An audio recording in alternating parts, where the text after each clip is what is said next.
Hello and welcome to the Kate Gordon Show, today's best country mix. And joining us here today is Owen Smith. Owen, how you doing? I'm going great. And yourself, Caden? I'm doing well. Thank you so much for joining us today.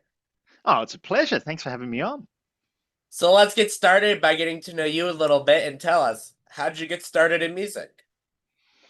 Oh, a few things. I grew up around listening to music. My dad always was into like the classics, but he's also a big Dolly Parton fan. So growing up, we had a bit of that playing through. We used to come up to the country music festivals in Tamworth, New South Wales, Australia, and did a bit of busking there, but never quite got my head around songwriting when I was a kid. I think I was just always trying a little bit too hard to write the songs that I had to be writing rather than writing something that really resonated with me. So it wasn't really until around 2019, there was a bushfire that sparked up the back of my parents' property out bush, and it, I was sitting in the city and wasn't able to go down there, but was just sitting on the fire station radio, just listening to the fire stuff coming through. And the smoke from the fires was so strong that I don't know if you recall this, back in 2019, the fires were so big that the smoke cloud was just going all the way around the world. And so I was getting these flashbacks to when I was a kid and on the property, and just had to sit down and write. And so I sat down, wrote a song, and then I went, well, what do I do with this? And so suddenly I had this music that I felt needed to be shared. And so that's really what drove me back into the music space. That's incredible. Now you have a new single called Upper Class Bogan. Can you tell us a little bit about that?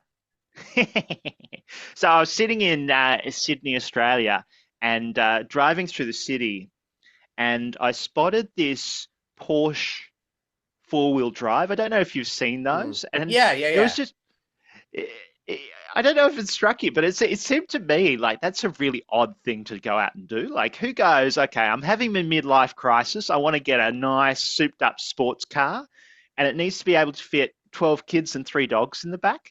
And it just struck me as really strange.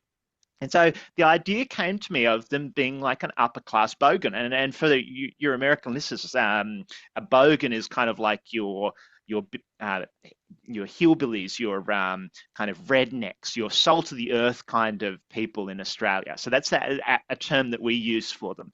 And so an upper class bogan, it's kind of like your Beverly Hillbillies, but an Australianized version of that.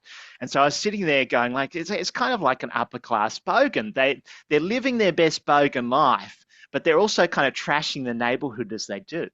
And so that was the big idea that was brewing in my head, and then headed off to Academy and had the chance to sit down with a co-writer by the name of Matt Scullion.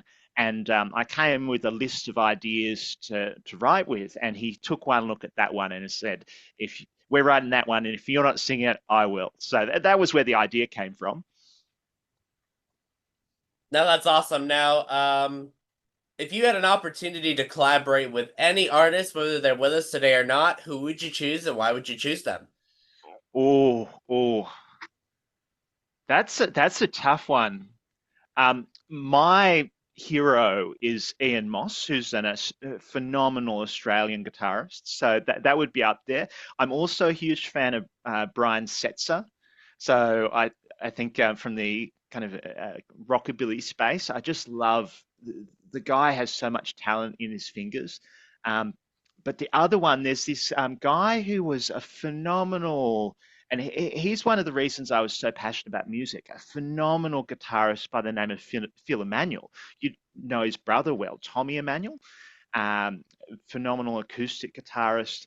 But Phil, when I was growing up, I got to see him play in Australia, and he's since unfortunately passed away. But he was just, when he'd pick up the guitar, his face would just light up, and you could just tell that he just loved every moment on that. And so for me, like if I could just sit down with Phil and write a song, I think that would be so much fun.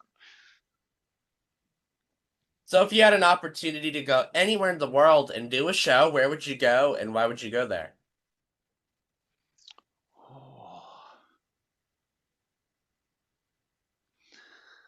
I think there's a few places I'd love to go. I've always wanted to see the Grand Ole Opry. I think that's Hmm. such a, it's steeped in so much tradition and history that I just think that would be fantastic. Um, yeah, that's my answer. Let's say the Grand Ole Opry. Definitely a great choice for sure. So, if people want to learn more about you and your music, where can they find more information about you?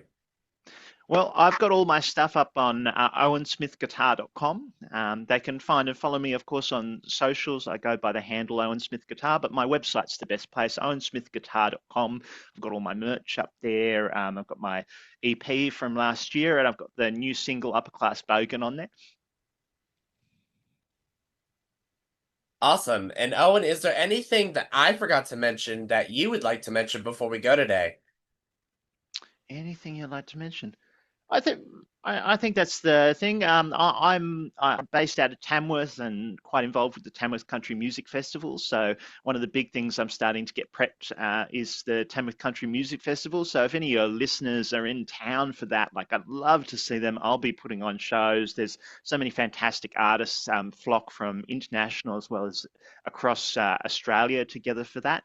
So that's probably one of my next big things. Awesome. Owen Smith, thank you so much for taking the time to come on the Kane Gordon Show today's Best Country Mix. We definitely appreciate your time and support and would love to have you on when you got something new to chat with us about. Amazing. And thank you for having me, Caden. Really appreciate it.